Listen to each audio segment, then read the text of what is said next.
They call it news, knowledge, business information, wisdom, inspiration, but we call it smart, Smart FM, the spirit of the Baik, saya ingin menyampaikan dulu ke pendengar radio Smart FM, Smart Listener di mana saja berada. Saat ini di ujung telepon yang sudah langsung menyapa kita semuanya adalah Gubernur Sulawesi Selatan Profesor Nurdin Abdullah yang akan menjelaskan kepada kita terkait dengan terbitnya surat keputusan Menteri Kesehatan tentang pemberlakuan PSBB di Kota Makassar, yang sebenarnya ini sudah beberapa pihak sudah mengusulkan sejak beberapa waktu yang lalu, tetapi dengan berbagai macam pertimbangan PSBB baru bisa dan nanti akan diterapkan melihat penyebaran tingkat COVID di Makassar yang dari hari ke hari cukup tinggi ya.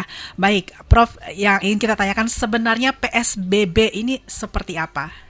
Apa itu PSBB? Karena masyarakat pasti akan bertanya-tanya dan menjadi galau, stres akhirnya dengan terbitnya SK Menkes ini. Sehingga imun malah turun, Prof, kalau dengar kata Jadi PSBB. Begini, saya ingin menyapa seluruh masyarakat Sulawesi Selatan pendengar FM-nya. Iya, Smart FM. Assalamualaikum warahmatullahi wabarakatuh. Waalaikumsalam warahmatullahi wabarakatuh. Salam sejahtera untuk kita semua. Jadi begini, PSBB itu pembatasan sosial berskala besar, ya. Jadi tidak ada yang perlu kita risaukan. Jadi itu juga berlaku setelah ada peraturan wali kota. Jadi skala besarnya PSBB sudah disetujui untuk diberlakukan, ya. Tapi itu bisa berlaku efektif kalau perwalinya udah selesai. Jadi nanti ada peraturan wali kota, ya. Di situ nanti secara detail mengatur, ya, misalnya mall tetap buka, restoran tetap buka, pasar boleh dibuka, nggak masalah, ya. Cuman harus jaga physical distancing. Yang kedua harus pakai masker, ya. Nah, ini betul-betul harus ditaati karena nanti ini ada law enforcement, ya. Jadi seperti misalnya masker, ya kan sekarang orang banyak masker, kita ini lagi bagi-bagi masker, siapapun yang butuhkan silakan, ya. Yang lain kita juga akan melihat daerah-daerah epicentrum penularan, ya. Saya belum tahu yang daerah-daerah mana, tapi datanya sudah ada. Nah, nanti di sana akan diberlakukan isolasi wilayah dengan skala kecil, ya. Isolasi wilayah dengan skala kecil ini itu seperti misalnya pusat penularan di Kelurahan A, di RT A, RT B, RT C, ya. Ini nanti akan kita coba buat skenarionya seperti apa nanti. Tapi kalaupun nanti di situ harus diisolasi, tentu langkah awal kita adalah pastikan bahwa masyarakat sudah mendapat logistik, ya, pemenuhan untuk hidup 14 hari, ya. Nah, jadi kita tidak serta-merta memberlakukan ini. Ini semuanya dulu harus kita siapkan baik-baik, ya. Ya, tentu ini bisa berhasil kalau masyarakat disiplin, ya. Masyarakat harus disiplin. Jadi kalau kita meminta supaya betul-betul isolasi rumah sampai 14 hari, sampai virusnya itu hilang, ya, baru kita buka. Ya, Prof, ini terbitnya PSBB, sementara di satu sisi kita akan menghadapi bulan suci Ramadan di tahun ini. Ini secara teknis untuk bisa memberikan gambaran nanti jika memang benar-benar ini akan diterapkan seperti apa nantinya, Pak, ruang lingkup dari masyarakat dalam melakukan aktivitas. Enggak, kita tidak akan menghalangi aktivitas. Ya, tidak akan menghalangi aktivitas kecuali yang isolasi mandiri, ya. Isolasi mandiri artinya dia termasuk ODP. Dan dia misalnya dia positif tapi tidak bergejala, OTG, itu isolasi mandiri di rumah, itu nggak boleh sama sekali ikut berinteraksi kemana-mana. Karena ini nyebar virus. Ya, tetapi bagaimana masyarakat yang tidak ada masalah, tidak masuk dalam COVID, ODP, PDP, dan sebagainya, itu beraktivitas seperti biasa. Mau ke pasar silahkan, tapi itu tadi pakai masker, ya, dijaga jarak. Tidak ada sebenarnya yang perlu kita khawatirkan, ya. Oke, jadi instansi, perusahaan, ataupun aktivitas-aktivitas lain yang terkait dengan kebutuhan masyarakat itu tetap terbuka seperti biasa atau akan ada pembatasan jam operasional, Prof? Nah, itu nanti akan kita atur, ya. Saya belum tahu seperti apa konsep yang akan dilakukan oleh Pak Wali Kota, ya. Okay. Tetapi yang inti bagi kita adalah kita tidak akan mungkin memberikan sebuah aturan yang memberatkan bagi masyarakat. Tetapi kita berharap bahwa pemberlakuan PSBB ini betul-betul efektif untuk memutus rantai penularan COVID.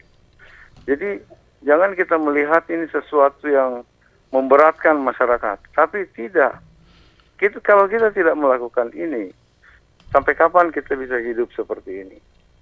Padahal kita berharap COVID ini akan berakhir, kita kembali hidup normal, kita bangun kembali ekonomi kita, supaya masyarakat kita bisa hidup lebih sejahtera lagi. Iya, Pikir itu. betul. Masyarakat sendiri yang membuat resah dan galau itu sebenarnya adalah bagaimana memenuhi kebutuhan sehari-hari itu, Prof. Apalagi menjelang bulan puasa. Nggak usah ragu. Jadi pemerintah hadir. Jadi saat ini ada 11.000 masyarakat kita yang dirumahkan kan akibat COVID-19 ini. Itu sudah ada jaring pengaman sosialnya. Jadi bagi yang prakerja itu akan diberikan 3,5 juta, tapi itu akan ada biaya ini, terus berapa uang saku itu sudah diatur, ya. Terus bagi yang berdiam diri di rumah tentu akan kita siapin logistik, ya.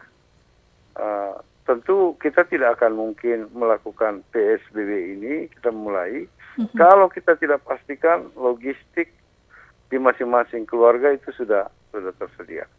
Karena ini yang lebih penting. Ya. Ya, jadi kalau ini kita tidak lakukan, bukan corona yang membunuh mereka, yang mati kelaparan nanti. Nah, itu dia, Prof. Makanya itu yang paling utama saya tekankan ke Pak Wali Kota. Pastikan sebelum isolasi wilayah itu harus dipastikan logistiknya ada. Iya. Nah, yang lain saya juga mau sampaikan. Iya, silakan, Prof. Bahwa kita betul-betul serius untuk memutus rantai penularan ini dengan kita kemarin ada ODP, ya, ODP 2.600, ya. Kita sudah pantau semuanya itu hampir 2.000. Sisanya masih ada 560. Itu lagi kita pikirkan ada program yang menarik, ya. Bermalam 14 hari di hotel. Ya. Gratis, Prof? Gratis. Pokoknya makan, ada kegiatan kita bikin, ya. Ada. Ini terutama yang ODP loh, ODP. Iya. Yang ODP itu yang pernah kontak langsung dengan pasien yang positif, ya. Nah, itu akan kita buat program 14 hari nginep di hotel. Hotelnya juga bagus. Mungkin di Sisbel, ada juga di Sheraton, ya. Yeah. Ada program-programnya nanti, ada ceramah, pagi kita senam, ya. Terus ada banyaklah program-program kita bikin. Selama 14 hari itu, mudah-mudahan masa inkubasi selesai, dia kembali ke keluarga sudah bersih, kan? Yeah. Itu yang kita mau lakukan. Mudah-mudahan ini yang kita lakukan dalam waktu cepat, sudah bisa terlaksana sehingga kita akan memotong betul-betul rantai penularan sehingga Sulawesi Selatan bisa terbebas dari COVID-19. Ya, amin. Prof, terakhir setelah sejauh ini sudahkah koordinasi dengan Pemkot kira-kira nanti ke targetnya kapan, Prof, PSBB? Saya minta kalau bisa seminggu kita sosialisasi dulu. Iya. Jadi kita bawa mobil penerangan ke semua pelosok-pelosok masyarakat, ya. kita himbau bahwa akan dilakukan ini yang nggak boleh, ini yang boleh, dan sebagainya. Itu akan dijelasin kepada seluruh masyarakat. Ya, kita tidak akan mungkin menjalankan PSBB ini kalau sebelum siap semua. Karena ini dibutuhkan komitmen semua masyarakat. Karena percuma juga kalau PSBB ini kita jalankan, tapi masyarakat masih bandel, ya. Ini susah, percuma. Ada yang patuh, ada yang bandel. Tetap aja penularan terus berlangsung. Nah, kalau kita semua berdiam diri ya di rumah, terus yang normal membentengi diri dengan hidup bersih, ya pakai masker kalau keluar rumah, ya cuci tangan, ya makan makanan bergizi. Ini pasti kan masa inkubasi selesai, kita semua hidup bersih semua. Ya. Untuk pemenuhan kebutuhan masyarakat itu apakah juga direncanakan, Prof, untuk membangun posko ataupun pasar-pasar murah di titik-titik tertentu begitu untuk akses lebih mudah dari masyarakat tidak harus ke pasar? Iya, makanya kita batasi yang boleh itu pasar rakyat, toko obat, ya itu semua tetap itu. Kan ini cuma 14 hari, ya. Makanya kita selama 14 hari itu kita pastikan masyarakat kita cukup logistik, ya. Makanya ini lagi yang kita sementara hitung, ya. Dan saya minta Pak Wali buat perwalinya. Yang pasti bagi kita tidak ingin hanya fokus pada COVID, ekonomi terbengkalai, ya. Jadi ekonomi tetap harus bergerak, COVID pemutusan rantai penularan juga ini harus kita optimis selesaikan itu. Ya, baik, Prof. Terakhir mungkin ada yang ingin disampaikan lagi kepada pendengar Smart FM biar tetap optimis di tengah wabah ini. Ya, kepada seluruh masyarakat Sulawesi Selatan dimanapun berada, saya ingin sampaikan yang bisa melawan COVID-19 ini adalah semangat kita. Ya, kita jangan panik, ya. Jangan pernah stres, ya. Perbaiki gizi kita sehingga imunitas tubuh kita bisa terjaga. Dan tidak usah khawatir dengan PSBB, ya. PSBB ini tidak akan kita berlakukan sebelum kita pastikan tidak ada masalah di tengah-tengah masyarakat. Tapi satu hal saya berharap kepada seluruh masyarakat Sulawesi Selatan bahwa disiplin yang akan mempercepat pemutusan penularan COVID-19 ini. Hanya disiplin. Karena sebenarnya senjatanya ada pada kita semua. Bukan berapa anggaran yang kita siapin, ya. Bukan berapa dokter yang kita siapin, bukan berapa tempat tidur di rumah sakit, bukan. Tapi yang inti adalah kita punya komitmen bersama mau memutus rantai penularan ini dengan kita butuh kejujuran, ya. Kalau kita pernah merasa pernah kontak dengan pasien positif, mohon supaya secara jujur untuk melakukan pemeriksaan dan langsung mengisolasi diri, ya. Dan saya pikir kita semua mencintai keluarga, mencintai saudara, istri, anak, bapak, ibu, ya tetangga kita. Nah, wujudnya adalah bagaimana kita hidup sehat, bersih, ya. Kalau kita sakit, isolasi diri sendiri 14 hari insya Allah. Ya, ini bukan virus yang mematikan, bukan virus yang membunuh kita. Tapi yang membunuh kita itu karena kita stres, kita panik. Itu yang membuat semua penyakit pada muncul. Jadi saya sekali lagi berharap seluruh masyarakat Sulawesi Selatan hidup sehat. Ya, mudah-mudahan kita bisa melalui masa sulit ini dengan baik dan kita kembali hidup normal, kita perbaiki ekonomi kita. Baik. Terima kasih. Terima kasih, Prof. Sehat selalu ya, Prof. Dalam menjalankan tugas. Waalaikumsalam warahmatullahi wabarakatuh. Smart Listener, demikian Gubernur Sulawesi Selatan Profesor Dr. Insinyur HM Nurdin Abdullah MAGR yang sudah tersambung di telepon bersama kita di siang hari ini sudah menjelaskan bagaimana sebenarnya teknis dari pemberlakuan pembatasan sosial berskala besar, bahwa sejauh ini masih terus dibangun komunikasi dengan Wali Kota Makassar untuk menentukan secara teknis pemberlakuan PSBB di Kota Makassar akan seperti apa. Tetapi satu hal yang dipastikan oleh Gubernur bahwa pemberlakuan PSBB ini tidak akan semata-mata ya tujuannya adalah untuk memutus mata rantai penyebaran COVID-19 di Sulawesi Selatan, sehingga ini membutuhkan disiplin dari masyarakat, juga kejujuran dari masyarakat, dan mari kita saling support, saling bahu-membahu untuk sama-sama memerangi penyebaran COVID-19 ini.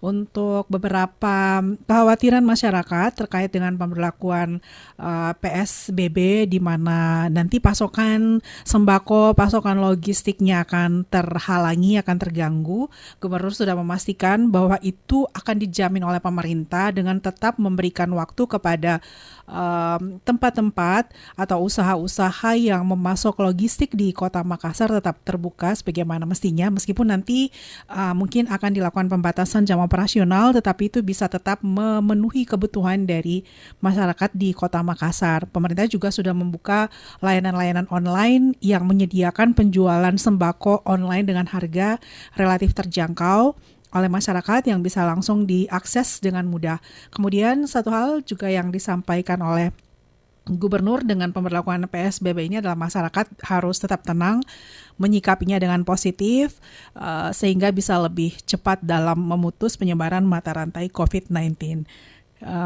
Harapannya bahwa dengan pemberlakuan PSBB yang kurang lebih akan diberlakukan selama 14 hari, memang ini benar-benar akan memutus mata rantai penyebaran COVID-19 di Makassar yang memang jumlahnya setiap hari semakin bertambah, dengan indikasi sekarang ini terbesarnya adalah dari transmisi lokal, artinya perpindahan virus dari masyarakat lokal, sehingga itulah pemerintah meminta untuk masyarakat benar-benar mematuhi dan disiplin jika memang ini dilakukan nanti, sebab ini demi kebaikan kita bersama. Baik, Smart Listener, kita terus berdoa dan bersemangat agar imun kita tetap baik menghadapi kondisi yang serba sulit dan terbatas ini, tetap bekerja sebagaimana mestinya meskipun ada pembatasan-pembatasan yang harus kita penuhi. Saya Silvana Roslin, kembali ke Emil Faris di Smart Journal di siang hari ini. Smart Listener, tetap sehat, tetap semangat, dan sukses untuk Anda. They call it news, knowledge, business information, wisdom, inspiration, but we call it smart. Smart FM, the spirit of Indonesia.